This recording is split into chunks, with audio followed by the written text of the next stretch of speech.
কিছু কিছু মানুষ আছে যারা মানুষকে ভুল বুঝে তার ক্ষতি করে ফেলে। তারা নিজেরাও জানে না তারা কী ভাবে কতটা ক্ষতি করেছে সেই মানুষরা, বা কতগুলো বছর তাদের নষ্ট হয়েছে সেই মানুষটার জন্য। আমার মনে হয় না তাদেরকে আঙুল দিয়ে দেখিয়ে দেওয়াটা দরকার আছে যে তারা কী ক্ষতি করেছে সেই মানুষটা। কেন জানে? কারণ একটাই, কারণ সেই মানুষটা কোনোদিন আপন ছিলই না। যদি আপন থাকতো তাহলে আমার মনে হয় না তারা কোনোদিন তাদের ক্ষতি করতে পারত। অন্যের ক্ষতি করে যারা ভালো আছেন, ভালো থাকুক তারা। কিন্তু আদৌ কি তারা ভালো থাকতে পারবে?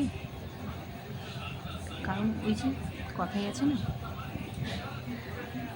কর্মা ফিরে আসে।